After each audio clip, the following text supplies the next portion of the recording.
Fire Emblem Three Houses has a lot of ways you can play the game. You can raise your units the way they were meant to be to maximize their utility. You can put someone in a class they're bad at, for laughs. Or just make everyone ride dragons. You can even make a 15-year-old obliterate the Grim Reaper. But what if you decided you didn't want to have any fun? Well, then you get this video. And that's what happens. This is me beating Fire Emblem Three Houses in only the base class. A few rules to point out for this run. Number 1, obviously I can't reclass any of my units or take class tests. This means everyone will be stuck in the base class, commoner or noble respectively. Because of this, the only class mastery skills my units will get is HP plus 5, which is not the greatest. Their individual growth rates will also not increase. Number 2, if the game gives me a unit that is in another class, I will switch it back to the base class. Number 3, I am not using any of the DLC. That means I can't recruit any DLC characters or use the free stat boosting items, or even do any of the DLC side quests. Number 4, I can't use the Divine Turnwheel unless I fail the mission, i.e. Byleth or the Lord character dies. Also, I am playing this on Hard Mode Classic, so if anyone bites the dust, then it's sayonara to them. Number 5, I'm not recruiting any of the students from the other houses. This will force me to think even more carefully, since I won't have a bunch of backup units if one dies. That being said, I am recruiting the Church of Seros staff, because I need to have some extra units, since I suck. Number 6, this run is on New Game Plus, but it's only to save me time by getting extra XP and skill rates faster, since I can't be bothered to grind. I'm not using any renown to improve units, buy professor ranks, or using battalions I didn't get in this run. The playthrough is as base game as I could make it while still using New Game Plus. Also, obviously, this video will have spoilers for the game. If that's a problem, I urge you to please destroy the device you're using to watch this with a hammer. With that all out of the way, we begin. Game starts with two people having a friendly disagreement, and then cuts to a little girl asking what I am. I told her the truth, that I am a demon, but she didn't like that answer, so in the end I had to lie. Wake up and immediately disappointed my father, because disappointing parents is something I'm good at. Outside, we meet Inky, Blinky, and Claude. Kill some bandits, then we're off to Garrick Monastery. The Archbishop makes me a teacher against my will, and now I get to pick a class. I chose the Blue Lions, led by Owen Wilson. I'm briefly introduced to the class, and then sent into battle. It's the first mission. It's not hard. After that, to celebrate, I put myself and all my students in silly outfits. After a month of me running around, the church sends the students and me to kill some bandits, and my class takes to murder very well, it seems. On to another month, I spend time getting to know my students and raising their skill ranks. The next mission involves us killing Ash's adoptive father, the latter of which is mad at the church for killing his real son. Can't see why he'd be upset. Church did him a favor. After killing some revolting peasants in the forest, Ash was ecstatic when I made him fight his dad. Dimitri murdered him, and it's chapter complete. On to chapter 4. Now this is where the fun begins. The lack of proper classes finally starts becoming apparent.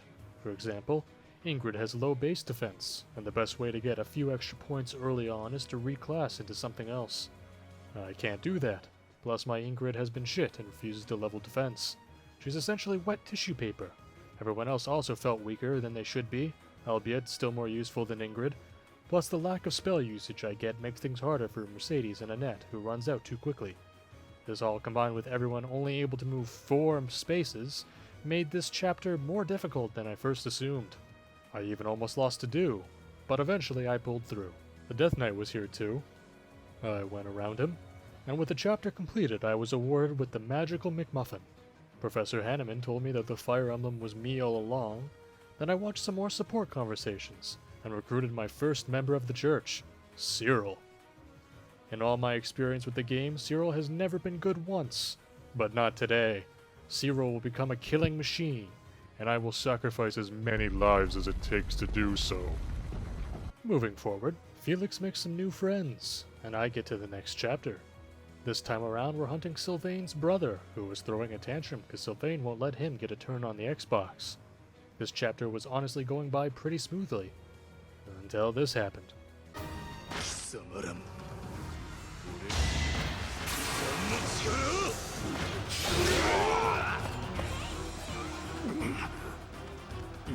夢を果たせず申し訳ありません殿下。 Fuck. So I had lost my first unit of the run. To do. I completely believed that with his base growth rates, he would carry me through this game. But then he got fucking crit. Moving on, Sylvain's brother gets a new makeover. We kill him. Rhea wants the pointy stick he had. I tell her no. She gets pissed, and Sylvain comes to save the day. Now I have access to a strong weapon without having to do Sylvain's paralogue quest. The next month begins with Sedith's sister going missing, and it's up to us meddling kids to solve this mystery. Before we get started, Felix becomes better friends with Dimitri and Sylvain. Then the gang splits up and searches for clues. I find out that Manuela has also gone missing, and was last seen carrying Yuritsa's mask. And with that we finally have enough clues to solve this mystery. But screw that, I'm going to grind first. Flayn and Manuela can wait for at least a month before I help them. I proceed to recruit Catherine, change her class from Swordmaster back to the base class, and do the same with Shamir. After a month's time, we finally go to confront Yuritsa, and find out Manuela has died of a month-old stab wound. Don't worry, she'll get over it. Down in Yuritsa's basement, we find Flayn. We unmask Yuritsa to find out that he was the Death Knight all along! Wait, isn't this supposed to be the other way around? This chapter can be completed one of two ways, either by defeating the Death Knight or everyone else. I opted to defeat the Death Knight. Flayn joined my class, Sylvain threatened my life, and the battle of the Eagle and Lion was nigh. Something I hate about losing to do in the first half of this game is that he still shows up in cutscenes. Mocking me. Anyway, now I can start doing paralogs. My first one is Ingrid's, because hopefully by getting her relic, she won't be useless. This mission also forces you to use Dorothea, but she's a mage, so I just had her trail behind the rest. Mission complete, and I got the Luan. Luan? Whatever. End of the month, and the Battle of the Eagle and Lion begins. Since this is considered to be a mock battle, I can lose my units and they won't be dead. That being said, I didn't lose any units in this mission. Fought through a three-way battle. Edelgard alluded there to being a war in the future, but that can't possibly be true. And we won the Battle of the Eagle and Lion. In victory, I spent the next 12 minutes of my life fishing to increase my professor rank. And then I started Felix's paralogue. Now if you know the game, you might be asking me, but Wade, you need to save every villager to get Felix's relic. How will you do it? Will you use stride strats? Do you have access to the warp spell? Please, tell me what amazing strategy you use to save them while being locked to 4 movement. I didn't. With that waste of time over with, I moved on to the next chapter mission. A village was on fire, and people were killing each other. Luckily, none of this seemed to faze Dimitri. And for the second time, the game asks me to protect villagers, something I've already proven to be bad at. The Death Knight showed up again, and I decided to fight him, because I'm no coward. Saw that he was really tough, so I killed the stage boss instead, because I'm a coward. And I still failed to save all the villagers. After the battle, Dimitri told me his favorite childhood memory. Felix, for the first time, showed an interest in another human being, and gets told he's evil for that. Then, I decided to do a few more paralogs, starting with Sedith and Flames, which was a bitch, because all the classes except magic users and flying units take a movement penalty on sand, and we were on a beach. So my already limited 4 space movement got cut in half in 2. Sedith was here, but I couldn't use him, so he just sat and watched. We complete the mission and move on to Ash and Catherine's paralogue. I'm back to normal movement, so that's a plus. Finished the mission and got the running shoes. With that done, I headed back to the monastery to prepare for the dance competition. I needed to pick a representative for my class. Flayn showed much enthusiasm towards this, and even volunteered. I knew what must be done. I chose Dimitri instead. After training him to be a dancing king, it was time for the competition. He won, and got access to the dancer class, which I never used. Ash then found out Catherine was responsible for his brother's death. We all agreed to meet back here in another 5 years. There was a ball. I hated it, so I left. Moved on to this month's mission. Wasn't hard. Daddy doggone dad. Spent a month moping about it, then went out to get revenge. I lost Mercedes here. I would have felt bad, but I stopped caring for them once they failed me. Karma bit me for that, as I was then banished to the Shadow Realm. Then, I fused with my imaginary friend, dyed my hair, and avenged my father. Woke up to Rhea getting a little too friendly. She made me sit in an uncomfortable chair. I was going to get up and leave, but that all changed once the Fire Nation attacked. I was tasked with guarding all the crest stones, and I tried.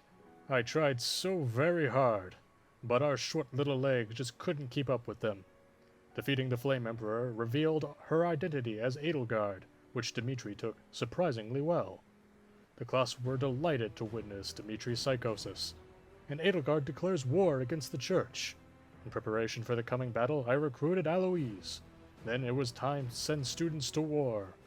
One of us was really excited about this. Can you guess who? The battle begins, and honest to God, I expected this to be harder. I mean, the hardest part was trying to lure the Death Knight to my team so I can kill him. In the end, I decided to use Seth as a sacrificial pawn, which he ended up surviving. So that's good. With Edelgard defeated, I get sent back to the Shadow Realm. 5 years pass, and Dimitri is still as chipper as ever. We decide to go clear out some bandits occupying the monastery. Now this is where the fun begins. So Dimitri automatically changes class to High Lord at the start of this chapter, which would be fine and dandy if I had access to the stage prep menu. But no, the game drops you right in here with no prep. So I was forced to do this beginning part with only Byleth, while Dimitri got to sit in a corner and smell the roses. Oh, but that's not all that goes wrong. The game decides to give you Gilbert mid-mission as well. Gilbert is a fortress knight, and unlike Dimitri's case, there is no one-man choke point to avoid combat. The enemy will show up and attack Gilbert. I could try and hide him in the corner, while Ash, who's looking good by the way, takes them all on. But he will just die, and then they'll attack Gilbert anyways. So I failed the run in this instance. I used Gilbert until Ash could get out of the corner. Now I still had Ash do all the killing, but Gilbert did still attack as well, because I forgot to unequip his weapon. Also, Annette shows up, but she'd instantly die if she triggered combat, so she got to take a small break until Byleth could get to her.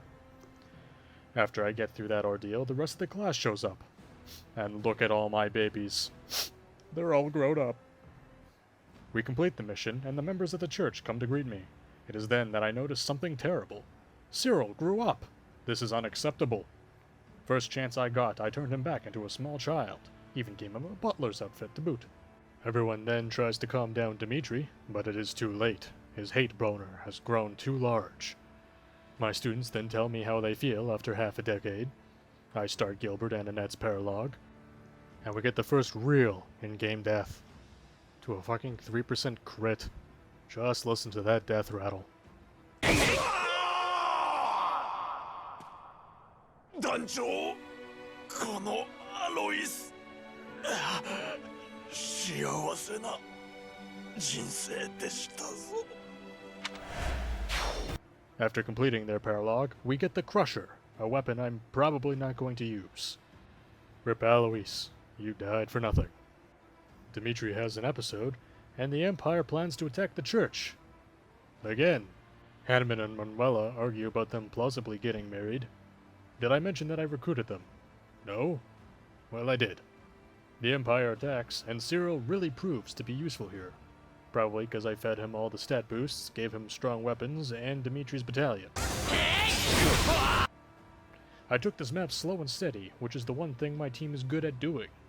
After the battle, Dimitri describes all the kinky things that he's going to do to the enemy general. I then kill him, because Byleth is a killjoy. We had then contacted Felix's father to give us more troops, but were ambushed. Had a fun time watching my units burn in lava. Felix's dad shows up. If you talk to him mid-mission with Byleth, he gives you a good weapon. However, my Byleth was on the other side of the map, so I had resigned myself to not getting it. Though luck was on my side today, with a few well-placed gambits, I managed to hold off the stage boss till Byleth could waddle over and beg for a sword. Completing the mission also rewards us with Dimitri's relic. Afterwards, I do some grinding for a month, and then it's time to take the fight to the Empire. Now normally, this is where Dedu will come back and save the day. However, he's actually dead, so we get nothing instead. Further in, we kill one of the generals, which ends up spawning Lorenz, who seems to go to a different hairdresser these past 5 years. The game now forces me to do something I don't want to do. Kill Ferdinand von Ayer. Every moment of this process was painful, and not just because Sedith almost died. Rest in peace, Ferdinand von Ayer. You truly were the noblest of nobles. With one of the students out of the way, we now have to kill Lorenz. This was less painful for me.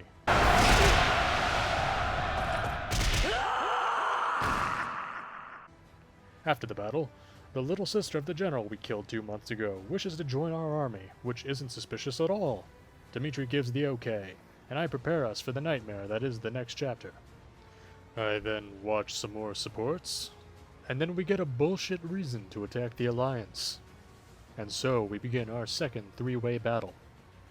I am curious though, since this is my first time playing this game with a Japanese voiceover, how does Dimitri say his famous line? 殺し尽くしてやる I think I prefer it in English. Now, honest opinion time. I don't like this chapter. Yes, I know it's supposed to be one of the big moments of the game, but it's just poorly done in my opinion. Like in Claude's route, Dimitri is at least a deranged lunatic, so I can see him attacking you, but when you're in control of Dimitri it doesn't make sense. And yes, the game did give us a reason to distrust the Alliance before, but why does the Alliance attack us? Claude charges straight at you like a bullet, decimating your forces, and then complains that you're attacking him. Edelgard claims she will create chaotic warfare, but even with her one trick, which I call the Burning Bernie, she doesn't give a reason for the Kingdom and the Alliance to fight each other. Map should have just had Fog of War. Would have solved so many problems. Rant over! We kill Bernadetta, and instead of setting us on fire, Edelgard sends in Petra, which to be honest again, is even more dangerous than fire. Claude sends in an ambush against us, you know, instead of their enemy. Whatever. We defeat Hilda and Claude. Lysithea somehow managed to one-shot Petra, saving us from her wrath. I repaid her by killing her and the rest of the Golden Deer. Just listen to those screams.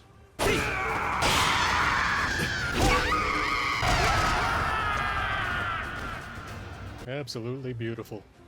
With the Alliance out of the way, the Empire was easy pickings. Defeat Edelgard again, and mission complete. To no one's surprise, that little girl Dimitri let join tried to kill him. Before she succeeded, Felix's dad takes the blow, dying in the process. Back to the monastery, Dimitri is moping after losing his second father figure. I tell him to get over it. He does. And we set to the kingdom capital as our next destination. This month, Dimitri can finally increase support ranks with other people again, and they are all so happy to do so. After a month of that, we marched to Ferdiad, which wasn't too bad. Chapters like this, where they can hit me from halfway across the map, make me glad that I taught everybody white magic. After beating the boss, she shares to Dimitri that his stepmom was kind of a bitch. We complete the chapter, and Dimitri greets the people. Then, we were once again back at the monastery. Flayn and Sedith reveal in a private conversation that they are the ancient saints Cethlean and Keyhole. And once again, after a month, we set out. This time heading towards Daedru, to check on Claude after murdering all of his friends. Turns out we're not the only ones visiting, and I swear I tried to save Judith, but she just runs into combat like a madman. And for Hilda, well, I'm sure I already mentioned our short stubby legs. We finish with a crit from Cyril, and with all his friends dead, Claude gives us his relic and ditches Fodlan forever. Skipping straight to the next chapter, we confront the Death Knight for the final time. Caspar and Linhardt are here too. Now I'm pretty sure the game wants me to split my army into both going east and west.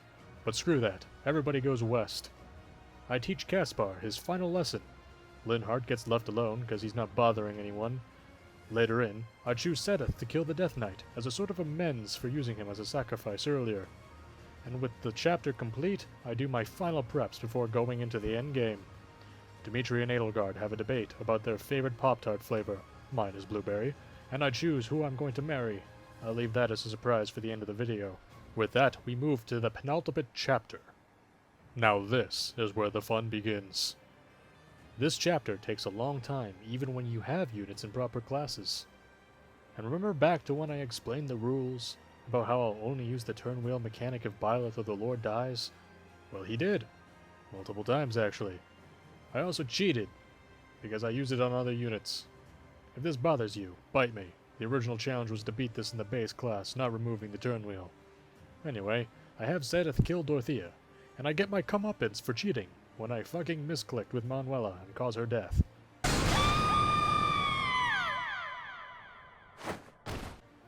At this point, I was out of turn wheel spins. I already spent like 30 plus minutes on this chapter. There was no turning back. I then proceeded to use the power of friendship to end Petra's life, and then decided to risk it for the biscuit with my final attack on Hubert. If it had failed, there was a chance I would have to start this chapter all over, but Byleth pulled through. We then walked over Hubert's mangled corpse and made our way to the final chapter. Edelgard digivolves to Hegemon, and my team gets themselves hyped up to win one last time before the chapter. Now this is where the fun begins. Directly to the east, there is a warlock who can put down any of my units to 1 HP. So I went west, and believe it or not, Ingrid, who was useless this entire playthrough, was the MVP of this section.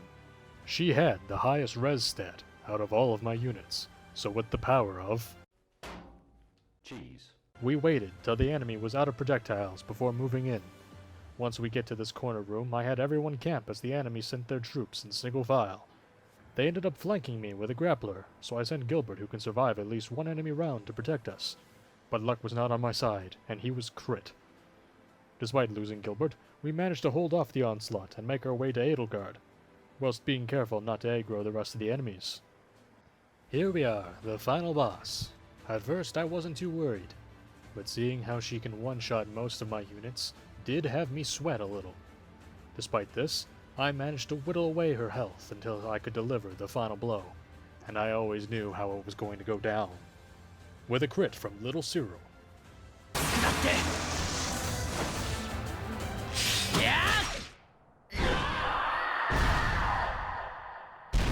Edelgard was defeated. My ragtag group of weaklings had prevailed. After the battle, Dimitri offers a sportsman's handshake, but Edelgard, being a heel, threw a dagger at him. With our duty done, we head off into the light. It's now I reveal that I chose to marry Flayn. Flayn tries real hard to ascertain that this is not incest, but gives up thinking about it and marries me anyway. And that's game. Honestly, this is probably not the hardest challenge one could do in this run. A lot of the units, like the Lords, Byleth, etc., are completely viable to play this way in hard mode. Maybe I should have done maddening mode, but I don't think I could have done that to myself. The hardest part of this for me was how little movement all of my units had, and yes, I probably should have been using the Strahd Gambit, but I was strangely stubborn in not using that. Couldn't tell you why, wasn't even part of the challenge, just didn't want to use it. Due to that, and also me watching most of the cutscenes, my total playtime for this run came to 36 hours and 21 minutes. But nonetheless, I hope you enjoyed, and props if you watched all the way through. And if you did enjoy the video, please feel free to like and maybe even subscribe. I know at the very least, it helped keep me motivated to make more content like this in the future. And now, I'll leave you off with the character endings I got in this run. Thank you for watching.